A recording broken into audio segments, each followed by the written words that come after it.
Hello, thank you for listening. This is the near death experience of David, and this experience occurred in April of 1984, and David has written a book about it. And the book title is called Voyage of Purpose: Spiritual Wisdom from Near Death Back to Life. I don't think this is the whole book, not even most of it, probably just a summary. Open quote. The night of my near death experience, I was working on a research vessel. We had just returned from a job using a new submersible, and the representative from the submersible was on board. We couldn't enter the small harbor because the sea state was so rough that the ship would bottom out at the harbor's entrance if a wave broke under her. It was late at night when we dropped anchor a couple miles offshore and decided to enter the harbor after the storm broke the next day. The representative for the submersible was very anxious to get to shore so he could catch his flight home. A couple of other members of the crew wanted to go home. They had decided they would meet us at the dock in the morning. They talked a deckhand and myself into taking them in our inflatable Zodiac. The captain recommended we wear life vest, and my guidance agreed to wear the vest. We were all experienced drivers and sub-operators, and used to being on the sea and in the water. We had to rummage around the boatswain's locker to find the dusty old vest stowed below. Most of us had not worn a vest in many years, and these were old M. West life vests. We checked our position on the radar to plot a course to the harbor and loaded up everyone's gear. Then we lowered the Zodiac into the ocean. The deckhand took the stern to drive the boat, and I took the bow to navigate. The boat had a V4 engine and could really fly across the water, but it sat very low in the water, and we could not see the lights of the harbor for the most part due to the large swells and troughs of the sea. It wasn't long before we lost our bearing on the harbor. Suddenly, we were falling as a wave broke underneath us, and I was shouting for the deckhand to turn the boat around and head back out to sea. The mate had turned the boat and started moving back out to sea when the sky went black and a ridge of foam was 20 feet above our heads. We were in a sandbar breaker zone a mile offshore from the harbor. I remember when I saw that foam, I shouted to everyone, "Oh shit, this is it!" And the wave crashed down on us. The wave folded the boat in half from bow to stern. 3 of the 4 inflatable pontoons were ruptured when the aluminum and fiberglass floor broke apart and the motor snapped off the transom. I was catapulted from the bow into the ocean, and the wave spun and tumbled me around when it came down on me. It was the most ravaging, violent force I had ever felt attacking my body, and I was separated from everyone.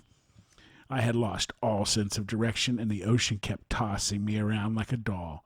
When I opened my eyes to blow some bubbles to get an idea of which way was up, the sand and salt burned, and it was so black I couldn't see the bubbles.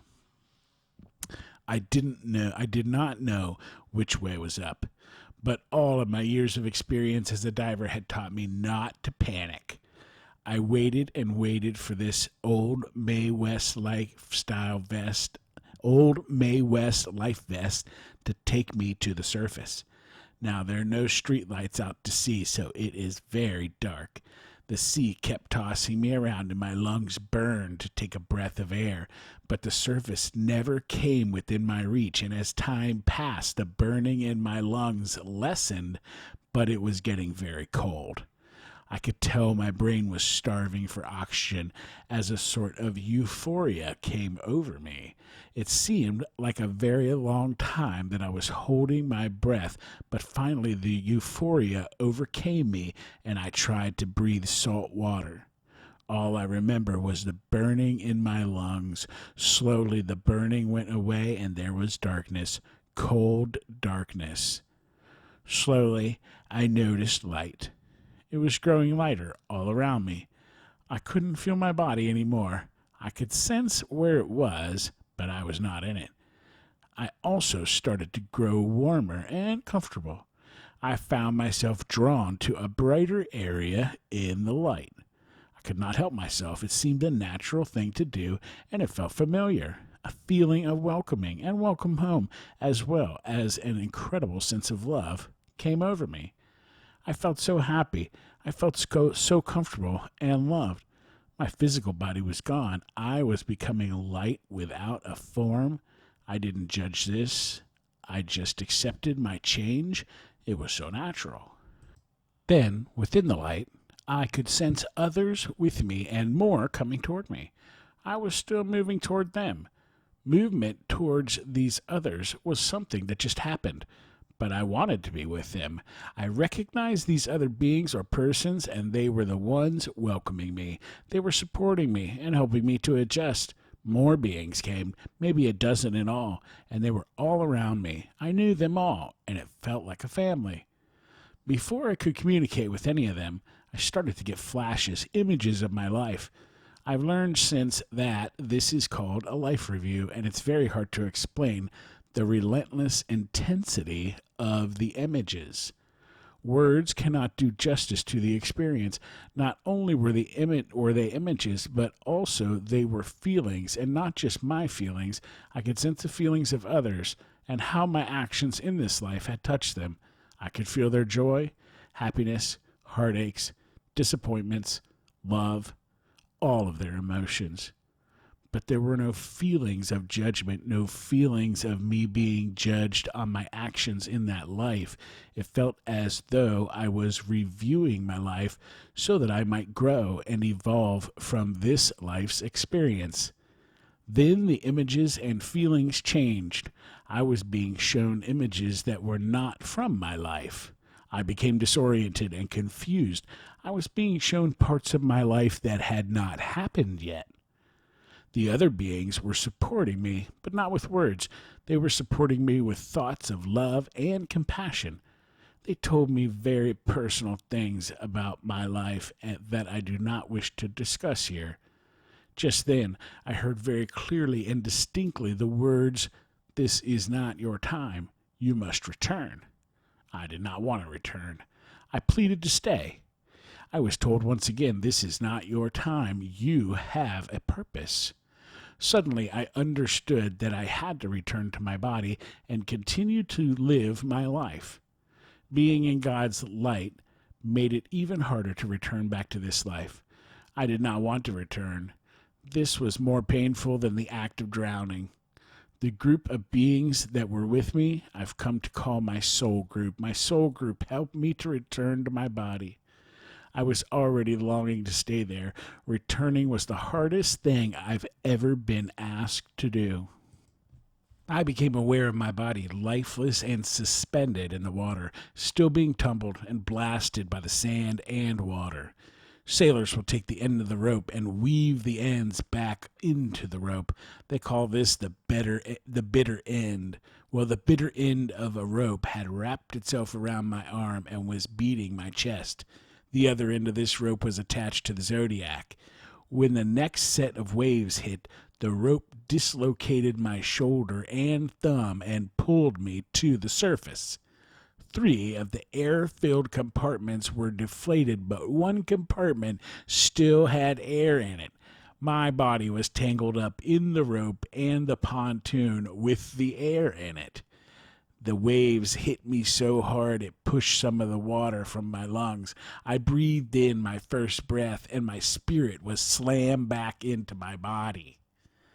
My lungs were on fire, my head was pounding, and I would have slipped beneath the surface again if I were not tangled up with the boat. I coughed and threw up and tried to breathe again. In the distance, I could hear my name being shouted. My shipmates were looking for me.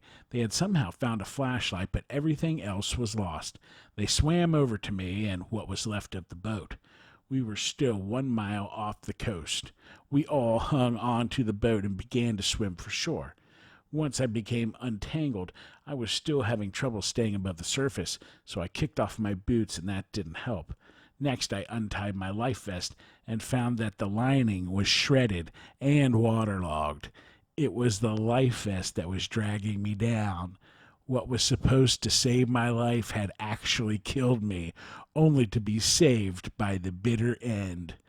When we got to shore, two of my shipmates popped my dislocated arm back into place. By the time I reached home and my wife, I was in shock. She was a nurse and treated me. It took 2 days for me to really return to my body completely. Part of me kept a connection with the light until I repressed it enough. End quote. Wow, what a great story. There's some questions here. Question, at the time of your experience, was there an associated life-threatening event? Answer, yes. Accident, clinical death. I was in a capsized boat in a raging sea. Question, did you encounter or become aware of any deceased or live beings? Answer, yes, maybe a dozen or so. They surrounded me, and I did recognize them, but not from this life. They communicated welcome home, compassion, and love, capital L. Question, did you see an unearthly light? Answer, yes. It kept getting lighter around me until it was so bright that I would not be able to see if I was using my human eyes. Question, did you suddenly seem to understand everything? Answer, after I came back, I was connected with the light for 2 straight days.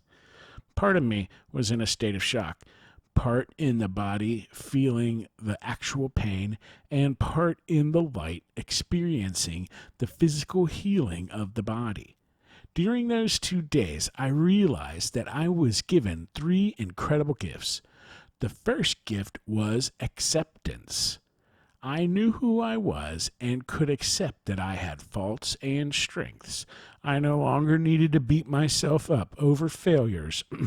Instead, I could learn, accept, and make myself a better human being. I now understood how my life could touch others without knowing it. I also know that I am in the perfect place at all times. The second gift was tolerance. This was very new to me. I like to cut my swath through life. Suddenly, I now had a way of respecting and recognizing others' beliefs or practices. I can now see that others in their life path are experiencing what they need for their growth. Tolerance allows me to allow them to walk their paths. My third gift was my truth. The 2 days after my near-death experience were the most powerful because it was not just the physical shock. Even more, it was the spiritual shock of knowing my truth. Those 2 days I was living with my heart wide open. I was experiencing everything through an open heart. When I say an open heart, I mean the light that you experience when in the presence of that unconditional love. That feeling of coming home is present in your heart, and your heart feels as though it has expanded beyond the physical body and is in touch with everything. Because of my human side, facing my own truth for the first time was very emotional and painful because I had to truly face myself. I had to face my faults and my strengths honestly and clearly. Then I came to recognize that everyone has his or her own truth, and it is very different from factual truth. With these 3 gifts, my new life started. I began to change. I didn't view everything the same anymore. I started to work on myself. Growing up in Arizona as a young man, I had gained an understanding of the Native American natural way. I tended to follow that path of observation while working on myself. Some of my greatest growth would come during times of communing with nature. My spiritual side now communicated by giving me information that I had no way of knowing. At first, I didn't trust this knowledge, so I would test it. I would argue with this newly awakened spiritual side of myself until over time I grew to trust and depend on it. I continued to work, play, and live my life with my newfound truths until about 10 years later. I went on a spiritual retreat back in Arizona where I had grown up as a teenager. My agenda was to hike some of the old trails and enjoy myself. I figured I had come a long way with my 3 gifts, and I thought I was doing very well. The first day of the retreat, the whole group was to meet for morning meditation. I went off, away from the others, to meditate in a little grotto that I knew of. My intention was just to meditate for calming, relaxing, and centering. Little did I know, spirit and the light of my near-death experience overcame me. I began reliving my near-death experience over and over again, but it was much different. This time, Spirit was now talking directly to me, not just projecting thoughts and information. I had never tried to return to the light or opening my heart since that original experience 10 years ago. That was something I had packaged up and put far back in my memory. At that time, my human self could not accept that connection with the universal, all-knowing God, Goddess, all that is. I realized it was something that I had repressed. I came out of the meditation and I was again in that space with my heart open. I lived half in the light, half in the physical presence for 3 days. All that time I kept reliving the original experience again and again. So this became the second transformational experience. This second experience left me knowing that I can connect with the light at any time.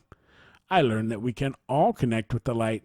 It is a matter of allowing ourselves to listen and to quiet our minds. It also made me recognize that we are all a part of whatever we call God. We are all co-creators of our life's path and everything in our experience. I needed those 10 years of integration to be prepared for this second transformation, which forced me to face all this. These understandings caused me to change my life even more. Before, I worked on myself to become a better human being. Now I have to walk my talk. I started what I now call my quiet ministry. Others began to come to me who seek help. Spirit many times would communicate some aid or assistance, often in the form of a spiritual seed for those individuals. I think what people were drawn to was a change in the way that I expressed love and compassion. By being able to touch the light, I was able to experience unconditional love. Because we are all human, our human self naturally puts conditions on our love. Whether it is the love for a girlfriend or a love for a snack, we have expectations. We expect love in return, or at least certain behaviors. Unconditional love doesn't work that way. By living your life without expectations of others, by unconditionally giving your love, you build a true compassion that others can feel and are drawn to. But it also can cause trouble. The human side often misunderstands unconditional love. The human side creates expectations. It caused me some troubles before I recognized this fact. Within the last few months, my third transformational experience has surfaced. In my life review, I was shown parts of my life that I had not yet lived. Dealing with cancer was one of them. I have been recently diagnosed with stage 4 lung cancer with a poor prognosis. This came at a time when I was dealing more with my human self than my spiritual self. Yet because of my ministry and experiences, acceptance of the cancer was immediate. It brought me back to my center and balance of self and spirit. It has given me new insight on how to deal with all the aspects of coping with a terminal illness. Gratefully, Spirit has been communicating many ways of dealing with the physical pain, the drug-induced highs and lows, and the mental aspects of healing. I was shown practices of visualizations and meditations for relieving physical pain and to help in recentering with the emotional anxieties and mood swings. Eventually, these will be found on my website so that all may benefit from them. Spirit has indicated that this is my future path. I am to work with others with terminal illness and further my life ministry. This third experience was not like the others where I was given specific gifts. This has more brought the gifts together with even more balance and clarity. It has also acted as a confirmation that I am again in that perfect place on my path. I now know that this is time to communicate what I have experienced and learned and how I am going to use it to cope with my terminal illness. I am to begin to share it more in a public way. I think if I was to say what came through the strongest in these three life transforming experiences, is that we all chose the path we are on for the potential of growth and evolvement. We all have access to God's light and love. We just need to stop, listen, and be open to it. And finally, that we all have obstacles and experiences that we must overcome and learn from so that we can evolve and grow. God hasn't abandoned us when things seem tough. It is necessary to experience what we perceive as good and bad in order to grow. God's light and love is a part of us, and we don't have to go searching for it. We just need to open up to it. Question: did scenes from your past come back to you? Answer: I saw that I was going to experience lung cancer and survive to tell others. That's awesome. Question: are there one or several parts of the experience that are especially meaningful or significant to you? Answer: the worst was having to return to this life. I still feel the urging to return. The best is the positive returns from folks that I have received by just living my quiet ministries. Question: have you ever shared this experience with others? Answer: yes, I do now, openly. I have a website devoted to it, and from that I have been invited to radio and TV shows. And here's the website address: www.dharma, D as in David, H as in Hotel, A-R, M as in Mary, A-talks.com, dharmatalks.com. End of questions, end of quotes, end of answers, and I thought that was a really great adventure and some awesome descriptions of soul group, the light, and the life review and coming back, and also the three things that he experienced, or that the three gifts that he received. Those were pretty awesome. Thank you for listening. Have a great day.